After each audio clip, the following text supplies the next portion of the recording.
जय श्री राम प्यारे भक्तों।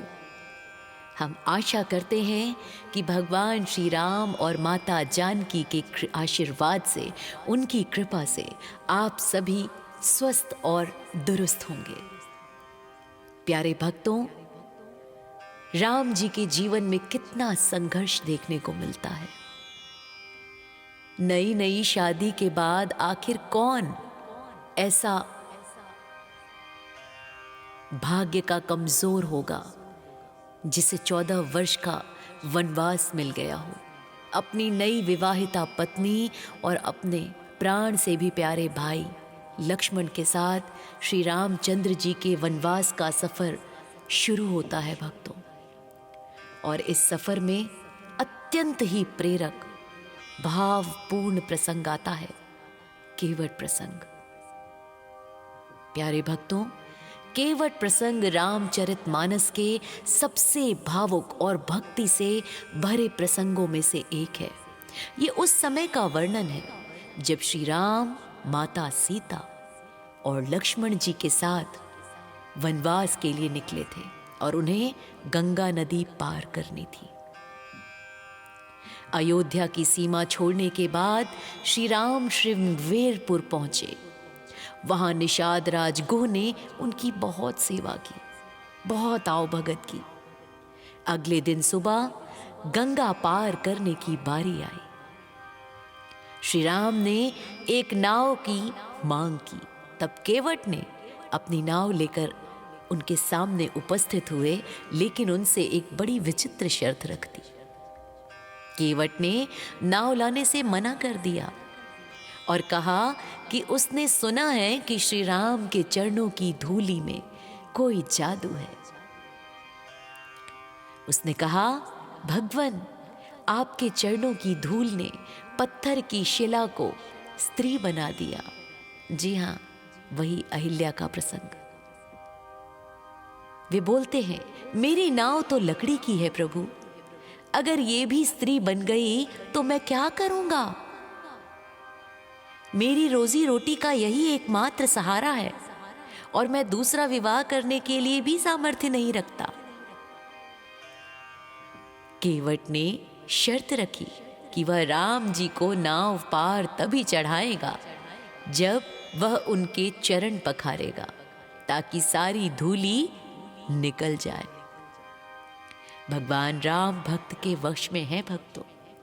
वे केवट की भोली बातों पर मुस्कुरा दिए और उसे चरण धोने की अनुमति दे दी। केवट एक कठौता यानी काठ का बर्तन, उसमें जल लेकर भगवान के समक्ष आ गया। उसने अत्यंत प्रेम और श्रद्धा से श्री राम के चरण धोए। कहा जाता है कि उस समय देवता भी आकाश से ये दृश्य देख रहे थे, क्योंकि जिस गंगा को भगवान के चरणों से निकला माना जाता है, वही गंगा, वही चरण गंगा के जल से धोए जा रहे थे। चरण धोने के बाद केवट ने सपरिवार उस जल यानी कि उसे चरणामृत को ग्रहण किया और फिर भगवान को नाव में बैठाकर गंगा पार कराई। जब नाव गंगा के दूसरे तट पर पहुंची तो श्री राम को संकोच हुआ कि उन्होंने केवट को उसकी सेवा के बदले कुछ भी नहीं दिया। माता सीता, जो परम पतिव्रता है, राम जी के मन की बात को समझ गई और उन्होंने अपनी रत्न जड़ित अंगूठी निकालकर राम जी को दी, ताकि वे केवट को उतराई के रूप में दे सके, यानी किराए के रूप में दे सके। केवट ने अंगूठी लेने से साफ मना कर दिया। उसने बड़े मार्मिक शब्द कहे, हे प्रभु, हम एक ही जाति के हैं। मैं नाव चलाकर लोगों को इस पार से उस पार ले जाता हूँ और आप भव सागर संसार के केवट हैं, जो जीवों को जन्म मरण के पार उतारते हैं। आज मैंने आपको पार उतारा है, जब मेरा अंत समय आए तब आप भी मुझे पार उतार देना। बस मेरी यही उतराई है प्रभु। केवट की ऐसी निस्वार्थ भक्ति देखकर प्यारे भक्तों, श्री राम का हृदय भर आया। उन्होंने केवट को गले से लगा लिया और उसे अमल भक्ति का वरदान दिया, निर्मल भक्ति का वरदान दिया। केवट को वो सुख मिला जो बड़े बड़े ऋषियों मुनियों को भी दुर्लभ है भक्तों। केवट की चतुराई दरअसल उसके भगवान के करीब रहने का बहाना थी। भगवान के दरबार में कोई छोटा या बड़ा नहीं होता, वे केवल प्रेम के भूखे हैं।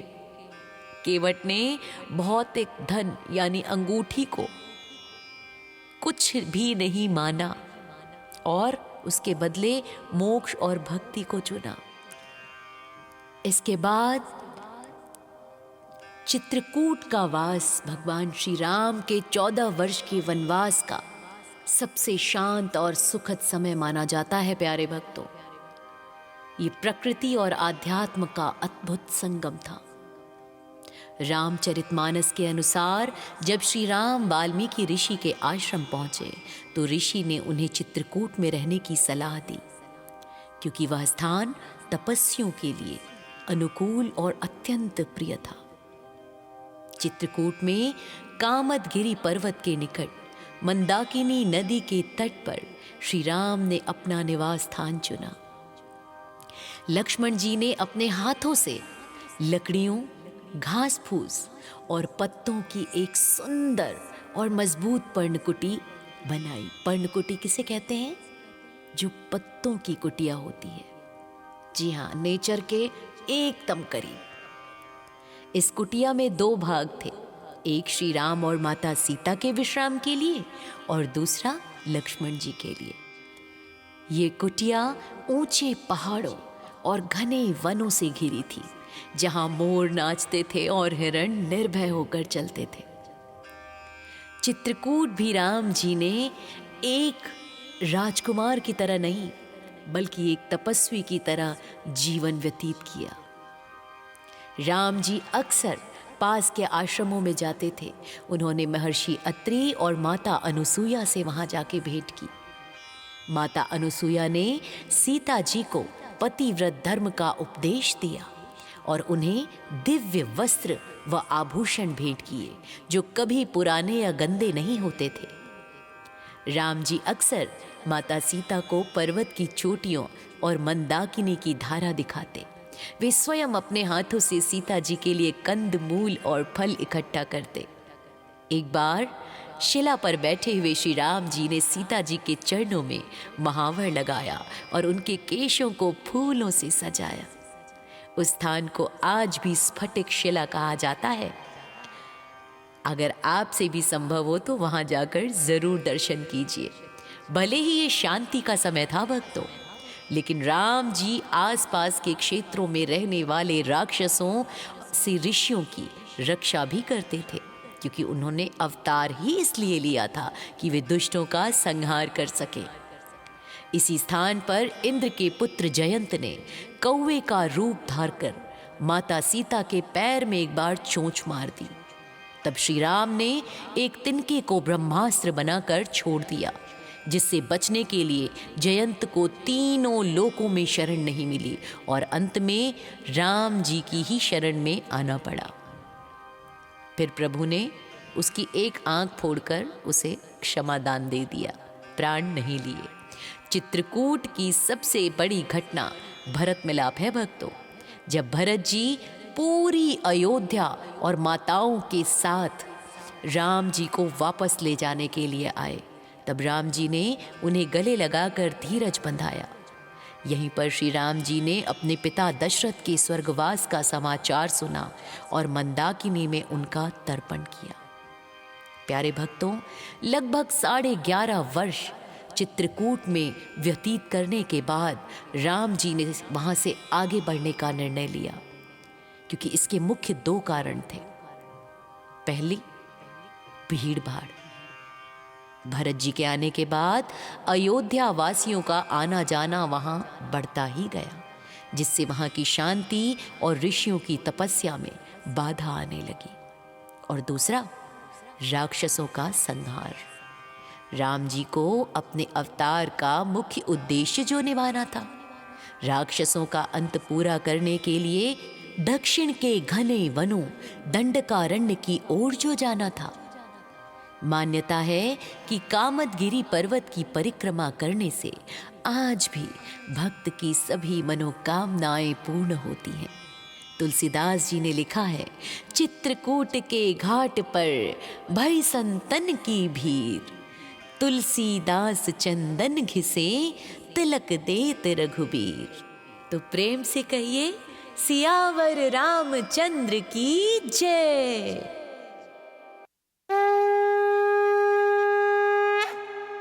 जय श्री राम। प्यारे भक्तों, हम आशा करते हैं कि भगवान श्री राम और माता जानकी के आशीर्वाद से, उनकी कृपा से आप सभी स्वस्थ और दुरुस्त होंगे। प्यारे भक्तों, राम जी के जीवन में कितना संघर्ष देखने को मिलता है। नई नई शादी के बाद आखिर कौन ऐसा भाग्य का कमजोर होगा जिसे 14 वर्ष का वनवास मिल गया हो, अपनी नई विवाहिता पत्नी और अपने प्राण से भी प्यारे भाई लक्ष्मण के साथ श्री रामचंद्र जी के वनवास का सफर शुरू होता है भक्तों। और इस सफर में अत्यंत ही प्रेरक भावपूर्ण प्रसंग आता है, केवट प्रसंग। प्यारे भक्तों, केवट प्रसंग रामचरितमानस के सबसे भावुक और भक्ति से भरे प्रसंगों में से एक है। ये उस समय का वर्णन है जब श्री राम, माता सीता और लक्ष्मण जी के साथ वनवास के लिए निकले थे और उन्हें गंगा नदी पार करनी थी। अयोध्या की सीमा छोड़ने के बाद श्री राम श्रृंगवेरपुर पहुंचे। वहां निषाद राज गुह ने उनकी बहुत सेवा की, बहुत आवभगत की। अगले दिन सुबह गंगा पार करने की बारी आई। श्री राम ने एक नाव की मांग की। तब केवट ने अपनी नाव लेकर उनके सामने उपस्थित हुए, लेकिन उनसे एक बड़ी विचित्र शर्त रख दी। केवट ने नाव लाने से मना कर दिया और कहा कि उसने सुना है कि श्री राम के चरणों की धूलि में कोई जादू है। उसने कहा, भगवन, आपके चरणों की धूल ने पत्थर की शिला को स्त्री बना दिया। जी हां, वही अहिल्या का प्रसंग। वे बोलते हैं, मेरी नाव तो लकड़ी की है प्रभु, अगर ये भी स्त्री बन गई तो मैं क्या करूंगा? मेरी रोजी रोटी का यही एकमात्र सहारा है और मैं दूसरा विवाह करने के लिए भी सामर्थ्य नहीं रखता। केवट ने शर्त रखी कि वह राम जी को नाव पार तभी चढ़ाएगा जब वह उनके चरण पखारेगा, ताकि सारी धूली निकल जाए। भगवान राम भक्त के वश में है भक्तों। वे केवट की भोली बातों पर मुस्कुरा दिए और उसे चरण धोने की अनुमति दे दी। केवट एक कठौता यानी काठ का बर्तन, उसमें जल लेकर भगवान के समक्ष आ गया। उसने अत्यंत प्रेम और श्रद्धा से श्री राम के चरण धोए। कहा जाता है कि उस समय देवता भी आकाश से ये दृश्य देख रहे थे, क्योंकि जिस गंगा को भगवान के चरणों से निकला माना जाता है, वही गंगा, वही चरण गंगा के जल से धोए जा रहे थे। चरण धोने के बाद केवट ने सपरिवार उस जल यानी कि उसे चरणामृत को ग्रहण किया और फिर भगवान को नाव में बैठाकर गंगा पार कराई। जब नाव गंगा के दूसरे तट पर पहुंची तो श्री राम को संकोच हुआ कि उन्होंने केवट को उसकी सेवा के बदले कुछ भी नहीं दिया। माता सीता, जो परम पतिव्रता है, राम जी के मन की बात को समझ गई और उन्होंने अपनी रत्न जड़ित अंगूठी निकालकर राम जी को दी, ताकि वे केवट को उतराई के रूप में दे सके, यानी किराए के रूप में दे सके। केवट ने अंगूठी लेने से साफ मना कर दिया। उसने बड़े मार्मिक शब्द कहे, हे प्रभु, हम एक ही जाति के हैं, मैं नाव चलाकर लोगों को इस पार से उस पार ले जाता हूँ और आप भव सागर संसार के केवट हैं जो जीवों को जन्म मरण के पार उतारते हैं। आज मैंने आपको पार उतारा है, जब मेरा अंत समय आए तब आप भी मुझे पार उतार देना। बस मेरी यही उतराई है प्रभु। केवट की ऐसी निस्वार्थ भक्ति देखकर प्यारे भक्तों श्री राम का हृदय भर आया। उन्होंने केवट को गले से लगा लिया और उसे अमल भक्ति का वरदान दिया, निर्मल भक्ति का वरदान दिया। केवट को वो सुख मिला जो बड़े बड़े ऋषियों मुनियों को भी दुर्लभ है भक्तों। केवट की चतुराई दरअसल उसके भगवान के करीब रहने का बहाना थी। भगवान के दरबार में कोई छोटा या बड़ा नहीं होता, वे केवल प्रेम के भूखे हैं। केवट ने भौतिक धन यानी अंगूठी को कुछ भी नहीं माना और उसके बदले मोक्ष और भक्ति को चुना। इसके बाद चित्रकूट का वास भगवान श्री राम के 14 वर्ष के वनवास का सबसे शांत और सुखद समय माना जाता है प्यारे भक्तों। ये प्रकृति और आध्यात्म का अद्भुत संगम था।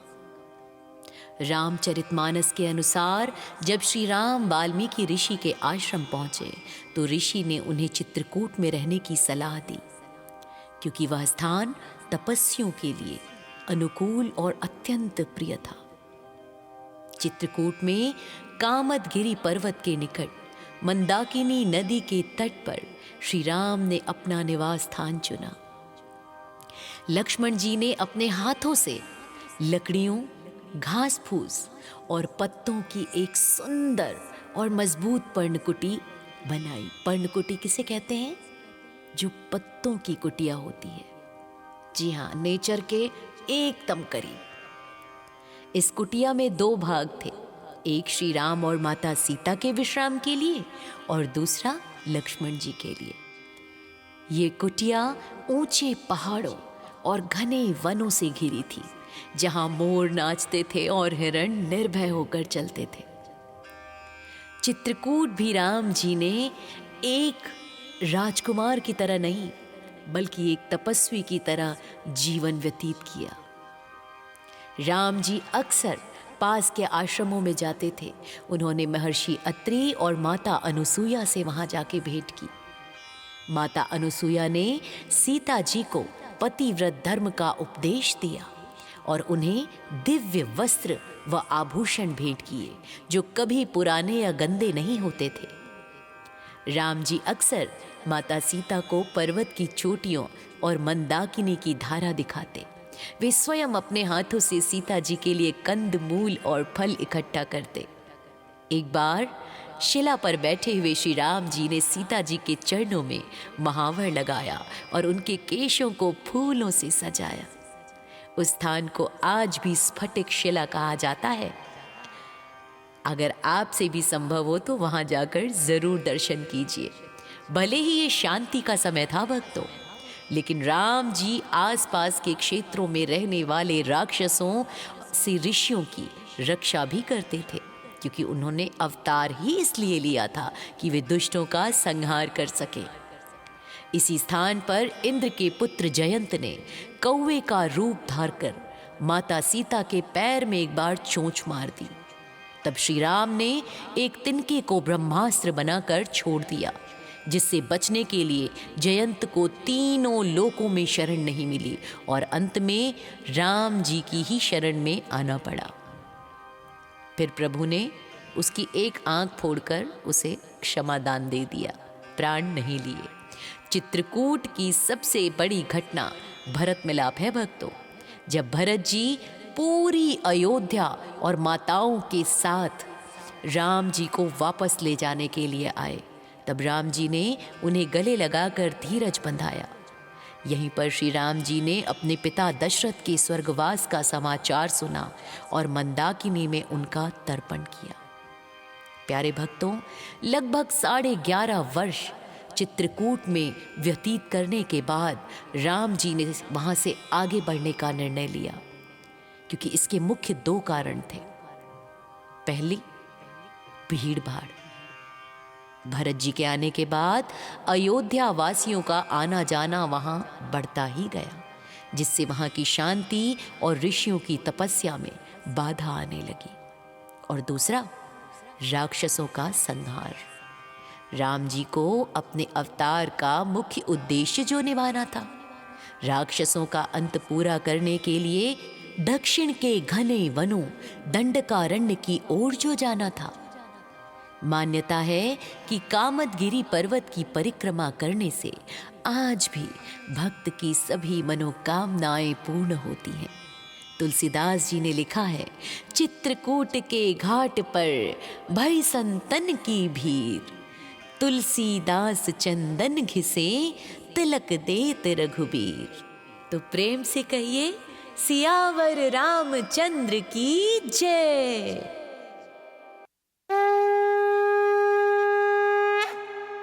जय श्री राम। प्यारे भक्तों, हम आशा करते हैं कि भगवान श्री राम और माता जानकी के आशीर्वाद से, उनकी कृपा से आप सभी स्वस्थ और दुरुस्त होंगे।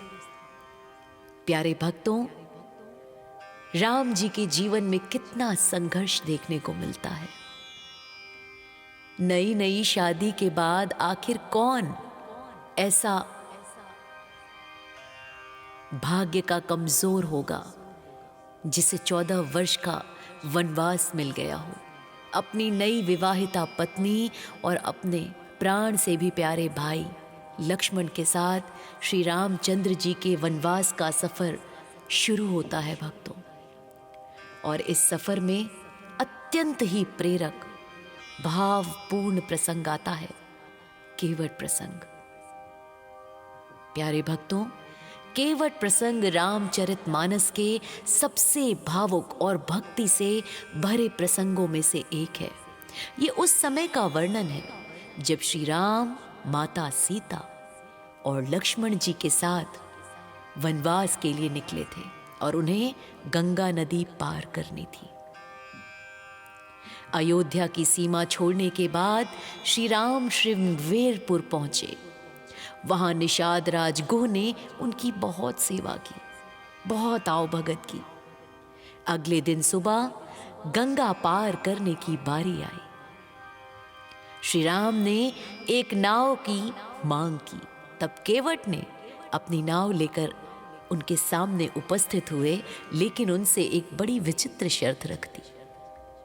केवट ने नाव लाने से मना कर दिया और कहा कि उसने सुना है कि श्री राम के चरणों की धूलि में कोई जादू है। उसने कहा, भगवन, आपके चरणों की धूल ने पत्थर की शिला को स्त्री बना दिया। जी हां, वही अहिल्या का प्रसंग। वे बोलते हैं, मेरी नाव तो लकड़ी की है प्रभु, अगर ये भी स्त्री बन गई तो मैं क्या करूंगा? मेरी रोजी रोटी का यही एकमात्र सहारा है और मैं दूसरा विवाह करने के लिए भी सामर्थ्य नहीं रखता। केवट ने शर्त रखी कि वह राम जी को नाव पार तभी चढ़ाएगा जब वह उनके चरण पखारेगा, ताकि सारी धूली निकल जाए। भगवान राम भक्त के वश में है भक्तों। वे केवट की भोली बातों पर मुस्कुरा दिए और उसे चरण धोने की अनुमति दे दी। केवट एक कठौता यानी काठ का बर्तन, उसमें जल लेकर भगवान के समक्ष आ गया। उसने अत्यंत प्रेम और श्रद्धा से श्री राम के चरण धोए। कहा जाता है कि उस समय देवता भी आकाश से ये दृश्य देख रहे थे, क्योंकि जिस गंगा को भगवान के चरणों से निकला माना जाता है, वही गंगा, वही चरण गंगा के जल से धोए जा रहे थे। चरण धोने के बाद केवट ने सपरिवार उस जल यानी कि उसे चरणामृत को ग्रहण किया और फिर भगवान को नाव में बैठाकर गंगा पार कराई।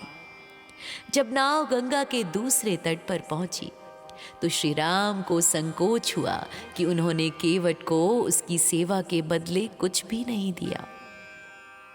माता सीता, जो परम पतिव्रता है, राम जी के मन की बात को समझ गई और उन्होंने अपनी रत्न जड़ित अंगूठी निकालकर राम जी को दी ताकि वे केवट को उतराई के रूप में दे सके, यानी किराए के रूप में दे सके। केवट ने अंगूठी लेने से साफ मना कर दिया। उसने बड़े मार्मिक शब्द कहे, हे प्रभु, हम एक ही जाति के हैं।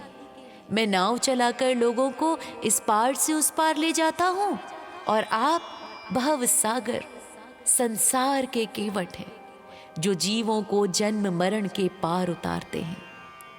आज मैंने आपको पार उतारा है, जब मेरा अंत समय आए तब आप भी मुझे पार उतार देना। बस मेरी यही उतराई है प्रभु। केवट की ऐसी निस्वार्थ भक्ति देखकर प्यारे भक्तों, श्री राम का हृदय भर आया। उन्होंने केवट को गले से लगा लिया और उसे अमल भक्ति का वरदान दिया, निर्मल भक्ति का वरदान दिया। केवट को वो सुख मिला जो बड़े बड़े ऋषियों मुनियों को भी दुर्लभ है भक्तों। केवट की चतुराई दरअसल उसके भगवान के करीब रहने का बहाना थी। भगवान के दरबार में कोई छोटा या बड़ा नहीं होता, वे केवल प्रेम के भूखे हैं। केवट ने भौतिक धन यानी अंगूठी को कुछ भी नहीं माना और उसके बदले मोक्ष और भक्ति को चुना। इसके बाद चित्रकूट का वास भगवान श्री राम के 14 वर्ष के वनवास का सबसे शांत और सुखद समय माना जाता है प्यारे भक्तों। ये प्रकृति और आध्यात्म का अद्भुत संगम था। रामचरितमानस के अनुसार जब श्री राम वाल्मीकि ऋषि के आश्रम पहुंचे तो ऋषि ने उन्हें चित्रकूट में रहने की सलाह दी, क्योंकि वह स्थान तपस्वियों के लिए अनुकूल और अत्यंत प्रिय था। चित्रकूट में कामदगिरी पर्वत के निकट मंदाकिनी नदी के तट पर श्री राम ने अपना निवास स्थान चुना। लक्ष्मण जी ने अपने हाथों से लकड़ियों, घास फूस और पत्तों की एक सुंदर और मजबूत पर्णकुटी बनाई। पर्णकुटी किसे कहते हैं? जो पत्तों की कुटिया होती है। जी हाँ, नेचर के एकदम करीब। इस कुटिया में 2 भाग थे, एक श्री राम और माता सीता के विश्राम के लिए और दूसरा लक्ष्मण जी के लिए। ये कुटिया ऊंचे पहाड़ों और घने वनों से घिरी थी, जहां मोर नाचते थे और हिरण निर्भय होकर चलते थे। चित्रकूट भी राम जी ने एक राजकुमार की तरह नहीं, बल्कि एक तपस्वी की तरह जीवन व्यतीत किया। राम जी अक्सर पास के आश्रमों में जाते थे। उन्होंने महर्षि अत्रि और माता अनुसुईया से वहां जाके भेंट की। माता अनुसुईया ने सीता जी को पतिव्रत धर्म का उपदेश दिया और उन्हें दिव्य वस्त्र व आभूषण भेंट किए जो कभी पुराने या गंदे नहीं होते थे। राम जी अक्सर माता सीता को पर्वत की चोटियों और मंदाकिनी की धारा दिखाते।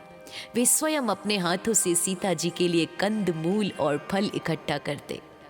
एक बार शिला पर बैठे हुए श्री राम जी ने सीता जी के चरणों में महावर लगाया और उनके केशों को फूलों से सजाया। उस स्थान को आज भी स्फटिक शिला कहा जाता है। अगर आपसे भी संभव हो तो वहां जाकर जरूर दर्शन कीजिए। भले ही ये शांति का समय था भक्तों, लेकिन राम जी आसपास के क्षेत्रों में रहने वाले राक्षसों से ऋषियों की रक्षा भी करते थे, क्योंकि उन्होंने अवतार ही इसलिए लिया था कि वे दुष्टों का संहार कर सके। इसी स्थान पर इंद्र के पुत्र जयंत ने कौवे का रूप धारकर माता सीता के पैर में एक बार चोंच मार दी। तब श्री राम ने एक तिनके को ब्रह्मास्त्र बनाकर छोड़ दिया, जिससे बचने के लिए जयंत को तीनों लोकों में शरण नहीं मिली और अंत में राम जी की ही शरण में आना पड़ा। फिर प्रभु ने उसकी एक आंख फोड़कर उसे क्षमादान दे दिया, प्राण नहीं लिए।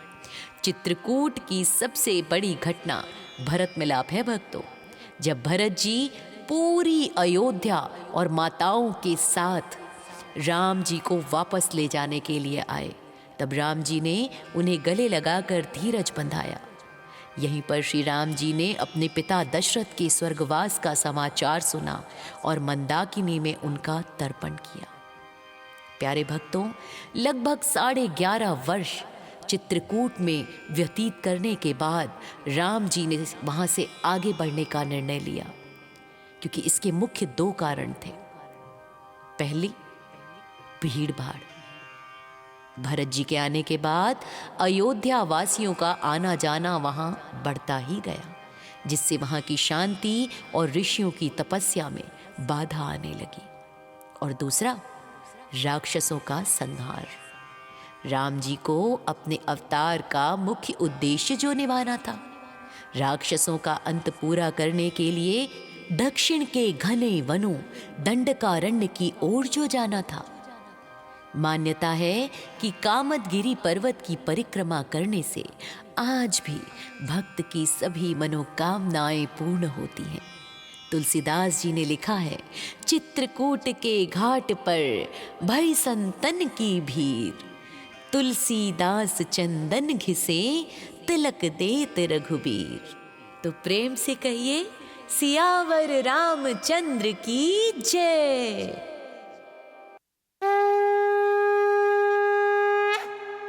जय श्री राम। प्यारे भक्तों, हम आशा करते हैं कि भगवान श्री राम और माता जानकी के आशीर्वाद से, उनकी कृपा से आप सभी स्वस्थ और दुरुस्त होंगे। प्यारे भक्तों, राम जी के जीवन में कितना संघर्ष देखने को मिलता है। नई नई शादी के बाद आखिर कौन ऐसा भाग्य का कमजोर होगा जिसे 14 वर्ष का वनवास मिल गया हो। अपनी नई विवाहिता पत्नी और अपने प्राण से भी प्यारे भाई लक्ष्मण के साथ श्री रामचंद्र जी के वनवास का सफर शुरू होता है भक्तों। और इस सफर में अत्यंत ही प्रेरक भावपूर्ण प्रसंग आता है, केवट प्रसंग। प्यारे भक्तों, केवट प्रसंग रामचरितमानस के सबसे भावुक और भक्ति से भरे प्रसंगों में से एक है।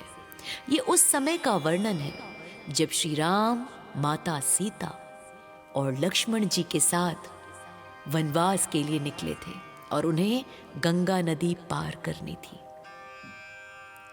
अयोध्या की सीमा छोड़ने के बाद श्री राम श्रृंगवेरपुर पहुंचे। वहां निषाद राज गुह ने उनकी बहुत सेवा की, बहुत आवभगत की।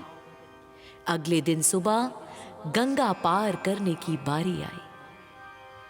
श्री राम ने एक नाव की मांग की, तब केवट ने अपनी नाव लेकर उनके सामने उपस्थित हुए, लेकिन उनसे एक बड़ी विचित्र शर्त रख दी।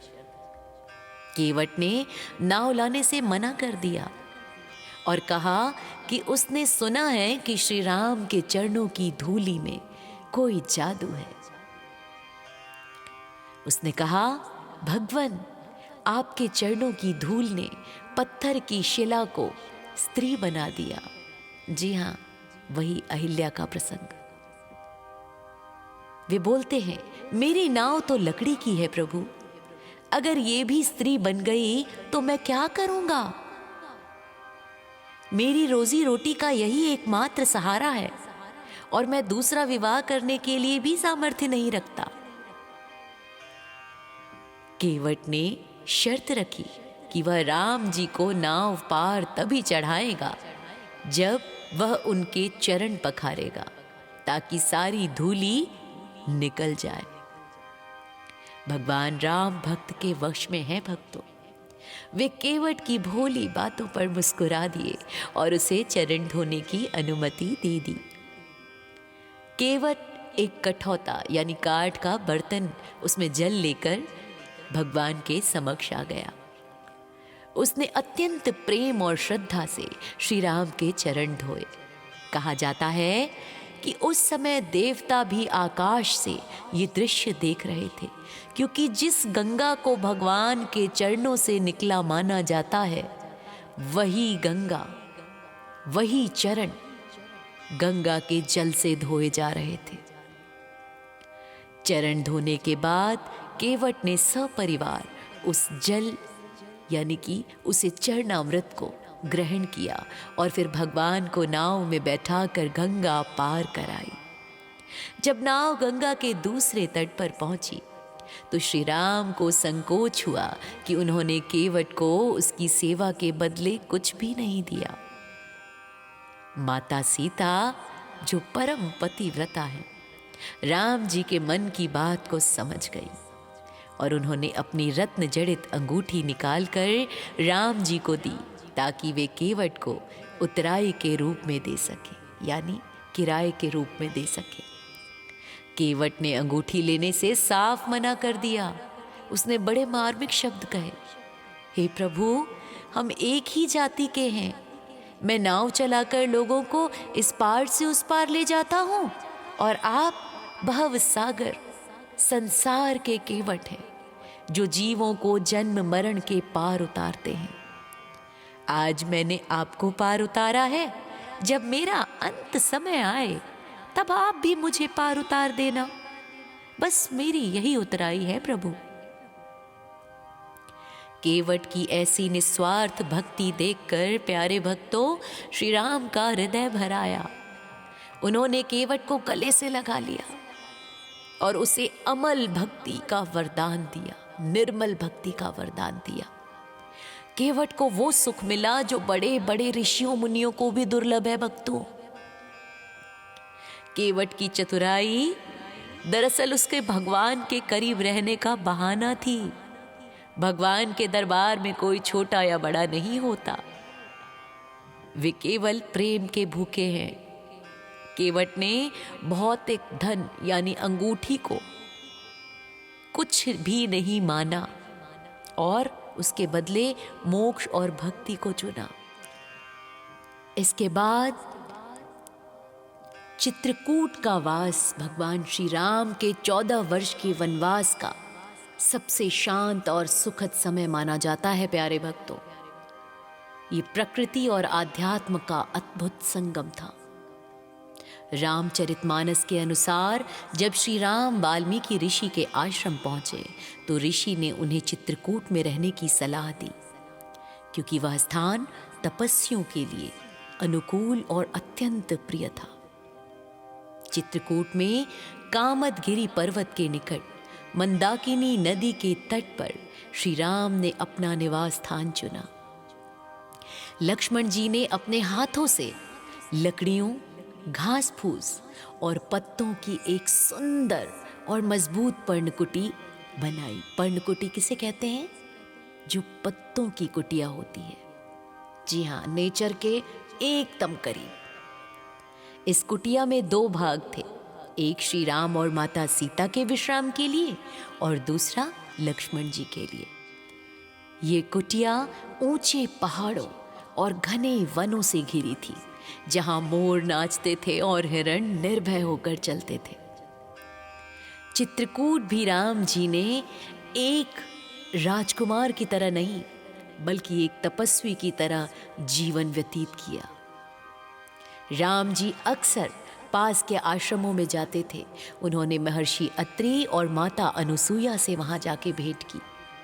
माता अनुसुईया ने सीता जी को पतिव्रत धर्म का उपदेश दिया और उन्हें दिव्य वस्त्र व आभूषण भेंट किए, जो कभी पुराने या गंदे नहीं होते थे। राम जी अक्सर माता सीता को पर्वत की चोटियों और मंदाकिनी की धारा दिखाते। वे स्वयं अपने हाथों से सीता जी के लिए कंद मूल और फल इकट्ठा करते। एक बार शिला पर बैठे हुए श्री राम जी ने सीता जी के चरणों में महावर लगाया और उनके केशों को फूलों से सजाया। उस स्थान को आज भी स्फटिक शिला कहा जाता है। अगर आपसे भी संभव हो तो वहां जाकर जरूर दर्शन कीजिए।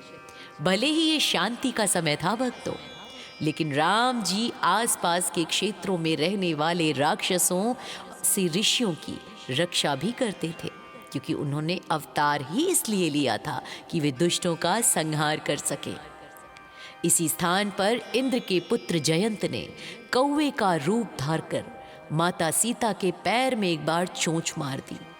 तब श्री राम ने एक तिनके को ब्रह्मास्त्र बनाकर छोड़ दिया, जिससे बचने के लिए जयंत को तीनों लोकों में शरण नहीं मिली और अंत में राम जी की ही शरण में आना पड़ा। फिर प्रभु ने उसकी एक आंख फोड़कर उसे क्षमादान दे दिया, प्राण नहीं लिए। चित्रकूट की सबसे बड़ी घटना भरत मिलाप है भक्तों। जब भरत जी पूरी अयोध्या और माताओं के साथ राम जी को वापस ले जाने के लिए आए, तब राम जी ने उन्हें गले लगाकर धीरज बंधाया। यहीं पर श्री राम जी ने अपने पिता दशरथ के स्वर्गवास का समाचार सुना और मंदाकिनी में उनका तर्पण किया। प्यारे भक्तों, लगभग 11.5 वर्ष चित्रकूट में व्यतीत करने के बाद राम जी ने वहाँ से आगे बढ़ने का निर्णय लिया, क्योंकि इसके मुख्य 2 कारण थे। पहली, भीड़ भाड़। भरत जी के आने के बाद अयोध्या वासियों का आना जाना वहाँ बढ़ता ही गया, जिससे वहाँ की शांति और ऋषियों की तपस्या में बाधा आने लगी। और दूसरा, राक्षसों का संहार। राम जी को अपने अवतार का मुख्य उद्देश्य जो निभाना था, राक्षसों का अंत पूरा करने के लिए दक्षिण के घने वनों दंडकारण्य की ओर जो जाना था। मान्यता है कि कामदगिरी पर्वत की परिक्रमा करने से आज भी भक्त की सभी मनोकामनाएं पूर्ण होती हैं। तुलसीदास जी ने लिखा है, चित्रकूट के घाट पर भई संतन की भीड़, तुलसीदास चंदन घिसे तिलक देत रघुबीर। तो प्रेम से कहिए, सियावर रामचंद्र की जय।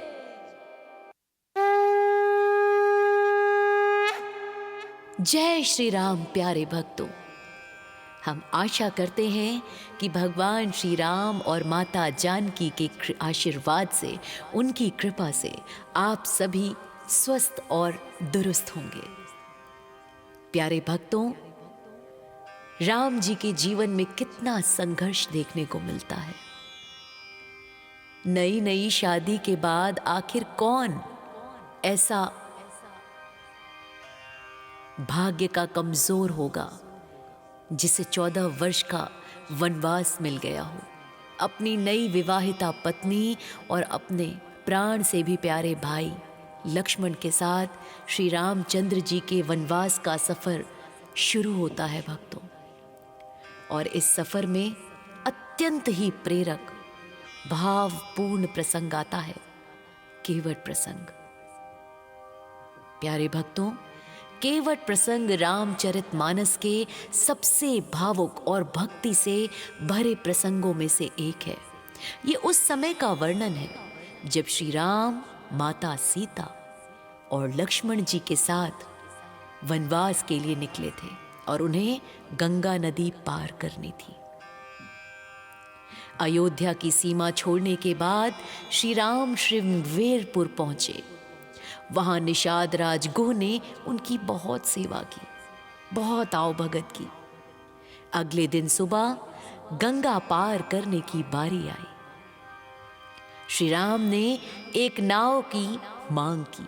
तब केवट ने अपनी नाव लेकर उनके सामने उपस्थित हुए, लेकिन उनसे एक बड़ी विचित्र शर्त रख दी। केवट ने नाव लाने से मना कर दिया और कहा कि उसने सुना है कि श्री राम के चरणों की धूलि में कोई जादू है। उसने कहा, भगवन, आपके चरणों की धूल ने पत्थर की शिला को स्त्री बना दिया। जी हाँ, वही अहिल्या का प्रसंग। वे बोलते हैं, मेरी नाव तो लकड़ी की है प्रभु, अगर ये भी स्त्री बन गई तो मैं क्या करूंगा? मेरी रोजी रोटी का यही एकमात्र सहारा है और मैं दूसरा विवाह करने के लिए भी सामर्थ्य नहीं रखता। केवट ने शर्त रखी कि वह राम जी को नाव पार तभी चढ़ाएगा जब वह उनके चरण पखारेगा, ताकि सारी धूली निकल जाए। भगवान राम भक्त के वश में है भक्तों। वे केवट की भोली बातों पर मुस्कुरा दिए और उसे चरण धोने की अनुमति दे दी। केवट एक कठौता यानी काठ का बर्तन, उसमें जल लेकर भगवान के समक्ष आ गया। उसने अत्यंत प्रेम और श्रद्धा से श्री राम के चरण धोए। कहा जाता है कि उस समय देवता भी आकाश से ये दृश्य देख रहे थे, क्योंकि जिस गंगा को भगवान के चरणों से निकला माना जाता है, वही गंगा, वही चरण गंगा के जल से धोए जा रहे थे। चरण धोने के बाद केवट ने सपरिवार उस जल यानी कि उसे चरणामृत को ग्रहण किया और फिर भगवान को नाव में बैठाकर गंगा पार कराई। जब नाव गंगा के दूसरे तट पर पहुंची तो श्री राम को संकोच हुआ कि उन्होंने केवट को उसकी सेवा के बदले कुछ भी नहीं दिया। माता सीता, जो परम पतिव्रता है, राम जी के मन की बात को समझ गई और उन्होंने अपनी रत्न जड़ित अंगूठी निकालकर राम जी को दी, ताकि वे केवट को उतराई के रूप में दे सके, यानी किराए के रूप में दे सके। केवट ने अंगूठी लेने से साफ मना कर दिया। उसने बड़े मार्मिक शब्द कहे, हे प्रभु, हम एक ही जाति के हैं। मैं नाव चलाकर लोगों को इस पार से उस पार ले जाता हूँ और आप भव सागर संसार के केवट हैं, जो जीवों को जन्म मरण के पार उतारते हैं। आज मैंने आपको पार उतारा है, जब मेरा अंत समय आए तब आप भी मुझे पार उतार देना। बस मेरी यही उतराई है प्रभु। केवट की ऐसी निस्वार्थ भक्ति देखकर प्यारे भक्तों, श्री राम का हृदय भर आया। उन्होंने केवट को गले से लगा लिया और उसे अमल भक्ति का वरदान दिया, निर्मल भक्ति का वरदान दिया। केवट को वो सुख मिला जो बड़े बड़े ऋषियों मुनियों को भी दुर्लभ है भक्तों। केवट की चतुराई दरअसल उसके भगवान के करीब रहने का बहाना थी। भगवान के दरबार में कोई छोटा या बड़ा नहीं होता, वे केवल प्रेम के भूखे हैं। केवट ने भौतिक धन यानी अंगूठी को कुछ भी नहीं माना और उसके बदले मोक्ष और भक्ति को चुना। इसके बाद चित्रकूट का वास भगवान श्री राम के 14 वर्ष के वनवास का सबसे शांत और सुखद समय माना जाता है प्यारे भक्तों। ये प्रकृति और आध्यात्म का अद्भुत संगम था। रामचरितमानस के अनुसार जब श्री राम वाल्मीकि ऋषि के आश्रम पहुंचे तो ऋषि ने उन्हें चित्रकूट में रहने की सलाह दी, क्योंकि वह स्थान तपस्वियों के लिए अनुकूल और अत्यंत प्रिय था। चित्रकूट में कामदगिरि पर्वत के निकट मंदाकिनी नदी के तट पर श्री राम ने अपना निवास स्थान चुना। लक्ष्मण जी ने अपने हाथों से लकड़ियों, घास फूस और पत्तों की एक सुंदर और मजबूत पर्णकुटी बनाई। पर्णकुटी किसे कहते हैं? जो पत्तों की कुटिया होती है। जी हाँ, नेचर के एकदम करीब। इस कुटिया में 2 भाग थे, एक श्री राम और माता सीता के विश्राम के लिए और दूसरा लक्ष्मण जी के लिए। ये कुटिया ऊंचे पहाड़ों और घने वनों से घिरी थी, जहां मोर नाचते थे और हिरण निर्भय होकर चलते थे। चित्रकूट भी राम जी ने एक राजकुमार की तरह नहीं, बल्कि एक तपस्वी की तरह जीवन व्यतीत किया।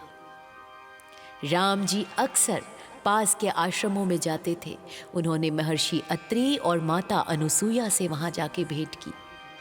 माता अनुसुईया ने सीता जी को पतिव्रत धर्म का उपदेश दिया और उन्हें दिव्य वस्त्र व आभूषण भेंट किए, जो कभी पुराने या गंदे नहीं होते थे। राम जी अक्सर माता सीता को पर्वत की चोटियों और मंदाकिनी की धारा दिखाते।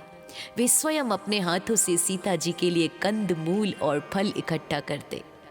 एक बार शिला पर बैठे हुए श्री राम जी ने सीता जी के चरणों में महावर लगाया और उनके केशों को फूलों से सजाया। उस स्थान को आज भी स्फटिक शिला कहा जाता है। अगर आपसे भी संभव हो तो वहां जाकर जरूर दर्शन कीजिए। भले ही ये शांति का समय था भक्तों, लेकिन राम जी आसपास के क्षेत्रों में रहने वाले राक्षसों से ऋषियों की रक्षा भी करते थे, क्योंकि उन्होंने अवतार ही इसलिए लिया था कि वे दुष्टों का संहार कर सके। इसी स्थान पर इंद्र के पुत्र जयंत ने कौवे का रूप धारकर माता सीता के पैर में एक बार चोंच मार दी। तब श्री राम ने एक तिनके को ब्रह्मास्त्र बनाकर छोड़ दिया, जिससे बचने के लिए जयंत को तीनों लोकों में शरण नहीं मिली और अंत में राम जी की ही शरण में आना पड़ा। फिर प्रभु ने उसकी एक आंख फोड़कर उसे क्षमादान दे दिया, प्राण नहीं लिए। चित्रकूट की सबसे बड़ी घटना भरत मिलाप है भक्तों। जब भरत जी पूरी अयोध्या और माताओं के साथ राम जी को वापस ले जाने के लिए आए, तब राम जी ने उन्हें गले लगाकर धीरज बंधाया। यहीं पर श्री राम जी ने अपने पिता दशरथ के स्वर्गवास का समाचार सुना और मंदाकिनी में उनका तर्पण किया। प्यारे भक्तों, लगभग 11.5 वर्ष चित्रकूट में व्यतीत करने के बाद राम जी ने वहां से आगे बढ़ने का निर्णय लिया, क्योंकि इसके मुख्य 2 कारण थे। पहली, भीड़ भाड़। भरत जी के आने के बाद अयोध्या वासियों का आना जाना वहां बढ़ता ही गया, जिससे वहां की शांति और ऋषियों की तपस्या में बाधा आने लगी। और दूसरा, राक्षसों का संहार। राम जी को अपने अवतार का मुख्य उद्देश्य जो निभाना था, राक्षसों का अंत पूरा करने के लिए दक्षिण के घने वनों दंडकारण्य की ओर जो जाना था। मान्यता है कि कामदगिरि पर्वत की परिक्रमा करने से आज भी भक्त की सभी मनोकामनाएं पूर्ण होती हैं। तुलसीदास जी ने लिखा है, चित्रकूट के घाट पर भई संतन की भीड़, तुलसीदास चंदन घिसे तिलक देत रघुबीर। तो प्रेम से कहिए, सियावर रामचंद्र की जय।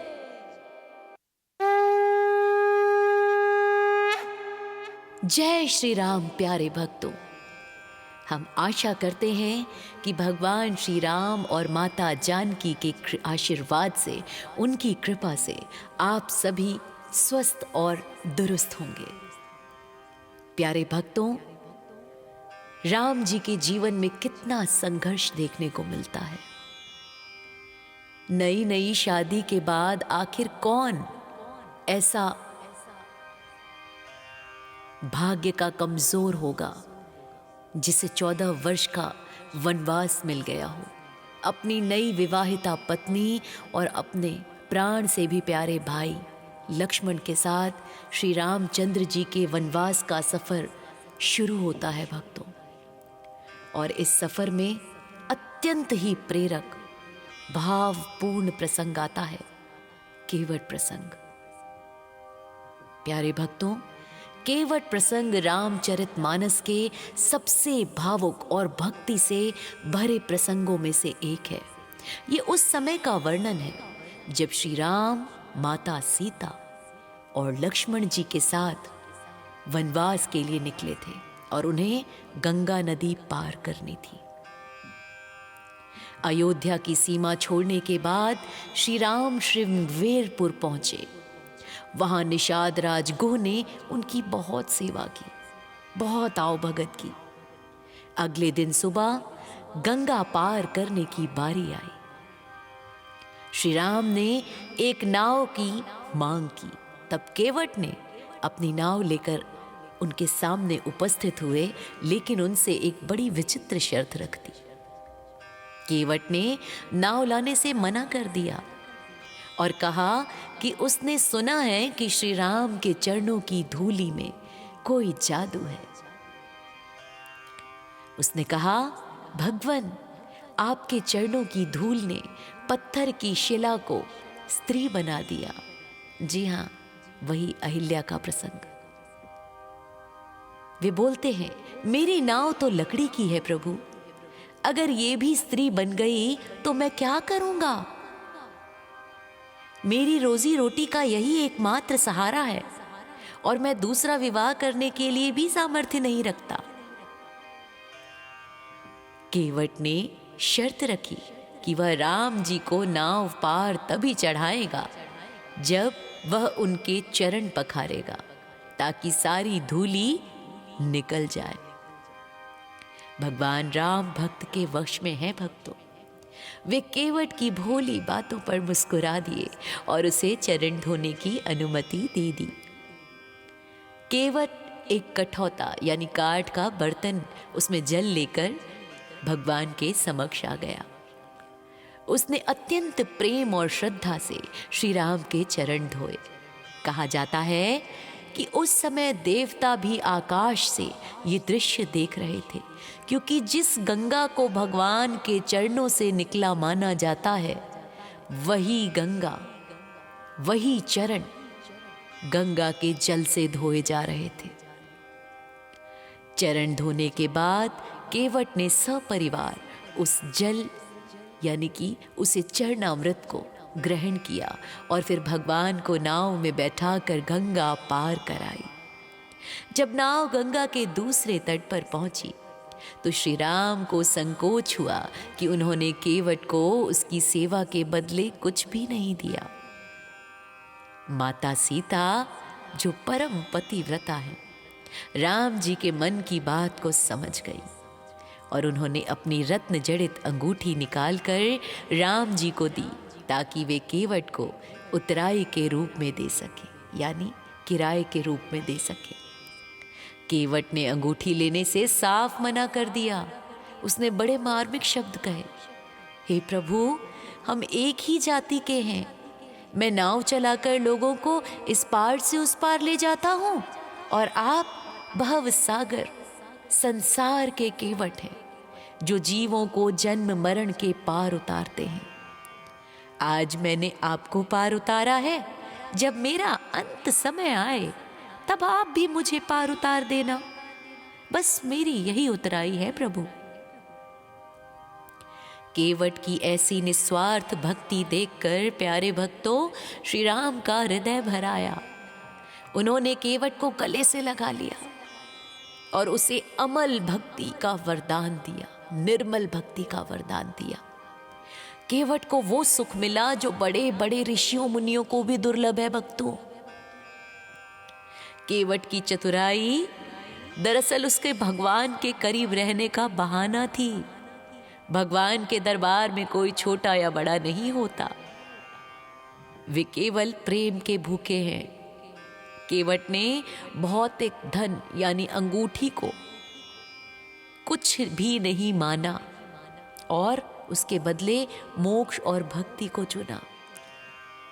इसके बाद चित्रकूट का वास भगवान श्री राम के 14 वर्ष के वनवास का सबसे शांत और सुखद समय माना जाता है। प्यारे भक्तों, ये प्रकृति और आध्यात्म का अद्भुत संगम था। रामचरितमानस के अनुसार जब श्री राम वाल्मीकि ऋषि के आश्रम पहुंचे तो ऋषि ने उन्हें चित्रकूट में रहने की सलाह दी, क्योंकि वह स्थान तपस्वियों के लिए अनुकूल और अत्यंत प्रिय था। चित्रकूट में कामदगिरी पर्वत के निकट मंदाकिनी नदी के तट पर श्री राम ने अपना निवास स्थान चुना। लक्ष्मण जी ने अपने हाथों से लकड़ियों, घास फूस और पत्तों की एक सुंदर और मजबूत पर्णकुटी बनाई। पर्णकुटी किसे कहते हैं? जो पत्तों की कुटिया होती है। जी हाँ, नेचर के एकदम करीब। इस कुटिया में 2 भाग थे, एक श्री राम और माता सीता के विश्राम के लिए और दूसरा लक्ष्मण जी के लिए। ये कुटिया ऊंचे पहाड़ों और घने वनों से घिरी थी, जहां मोर नाचते थे और हिरण निर्भय होकर चलते थे। चित्रकूट भी राम जी ने एक राजकुमार की तरह नहीं बल्कि एक तपस्वी की तरह जीवन व्यतीत किया। राम जी अक्सर पास के आश्रमों में जाते थे। उन्होंने महर्षि अत्रि और माता अनुसुईया से वहां जाके भेंट की। माता अनुसुईया ने सीता जी को पतिव्रत धर्म का उपदेश दिया और उन्हें दिव्य वस्त्र व आभूषण भेंट किए जो कभी पुराने या गंदे नहीं होते थे। राम जी अक्सर माता सीता को पर्वत की चोटियों और मंदाकिनी की धारा दिखाते। वे स्वयं अपने हाथों से सीता जी के लिए कंद मूल और फल इकट्ठा करते। एक बार शिला पर बैठे हुए श्री राम जी ने सीता जी के चरणों में महावर लगाया और उनके केशों को फूलों से सजाया। उस स्थान को आज भी स्फटिक शिला कहा जाता है। अगर आपसे भी संभव हो तो वहां जाकर जरूर दर्शन कीजिए। भले ही ये शांति का समय था भक्तों, लेकिन राम जी आसपास के क्षेत्रों में रहने वाले राक्षसों से ऋषियों की रक्षा भी करते थे, क्योंकि उन्होंने अवतार ही इसलिए लिया था कि वे दुष्टों का संहार कर सके। इसी स्थान पर इंद्र के पुत्र जयंत ने कौवे का रूप धारकर माता सीता के पैर में एक बार चोंच मार दी। तब श्री राम ने एक तिनके को ब्रह्मास्त्र बनाकर छोड़ दिया, जिससे बचने के लिए जयंत को तीनों लोकों में शरण नहीं मिली और अंत में राम जी की ही शरण में आना पड़ा। फिर प्रभु ने उसकी एक आंख फोड़कर उसे क्षमादान दे दिया, प्राण नहीं लिए। चित्रकूट की सबसे बड़ी घटना भरत मिलाप है भक्तों। जब भरत जी पूरी अयोध्या और माताओं के साथ राम जी को वापस ले जाने के लिए आए, तब राम जी ने उन्हें गले लगाकर धीरज बंधाया। यहीं पर श्री राम जी ने अपने पिता दशरथ के स्वर्गवास का समाचार सुना और मंदाकिनी में उनका तर्पण किया। प्यारे भक्तों, लगभग 11.5 वर्ष चित्रकूट में व्यतीत करने के बाद राम जी ने वहां से आगे बढ़ने का निर्णय लिया, क्योंकि इसके मुख्य 2 कारण थे। पहली, भीड़ भाड़। भरत जी के आने के बाद अयोध्या वासियों का आना जाना वहां बढ़ता ही गया, जिससे वहां की शांति और ऋषियों की तपस्या में बाधा आने लगी। और दूसरा, राक्षसों का संहार। राम जी को अपने अवतार का मुख्य उद्देश्य जो निभाना था, राक्षसों का अंत पूरा करने के लिए दक्षिण के घने वनों दंडकारण्य की ओर जो जाना था। मान्यता है कि कामदगिरि पर्वत की परिक्रमा करने से आज भी भक्त की सभी मनोकामनाएं पूर्ण होती हैं। तुलसीदास जी ने लिखा है, चित्रकूट के घाट पर भई संतन की भीड़, तुलसीदास चंदन घिसे तिलक देत रघुबीर। तो प्रेम से कहिए, सियावर रामचंद्र की जय।